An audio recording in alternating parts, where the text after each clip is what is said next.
নমস্কার, আমি পণ্ডিত গৌতম শাস্ত্রী। আজকে আপনাদের কর্কট লগ্ন নিয়ে কিছু আলোচনা করব। কর্কট লগ্নে যে জাতক জাতিকার জন্ম হয়েছে, লগ্নগত কারণে তিনি চন্দ্রগ্রহের অধিষ্ঠাত্রী হচ্ছে তার লগ্নাধিপতি।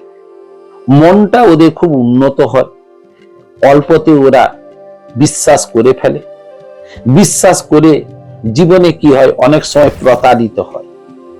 আবার লগ্নের সঙ্গে সঙ্গে চতুর্থ ভাবে যদি চন্দ্র থাকে, তাহলে দেখা যাবে সেই জাতক বা জাতিকা শুধু পরিকল্পনা করে, খুব ভাবতে থাকে, আশাব্যঞ্জক চিন্তা ভাবনা করে, কিন্তু বাস্তবে রূপ পায় না। কেন না, ওরা ওইভাবে এগোতে গিয়ে পদে পদে বাধা বিঘ্নই পড়ে।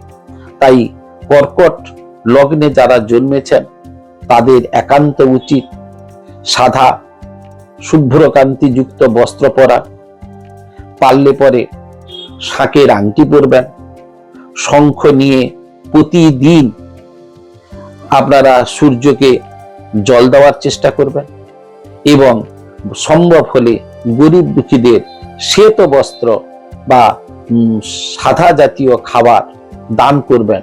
তাতে আপনারা দেখবেন আপনাদের জীবনটা আরো সুন্দর, মধুময় এবং ভালোভাবে চলবে। ভালো থাকবেন, সুস্থ থাকবেন। এইভাবে ভিডিও পেতে গেলে আমার এই প্রোগ্রামটাকে সাবস্ক্রাইব, লাইক করবেন, বন্ধু বান্ধবদের মধ্যে শেয়ার করে দিবেন।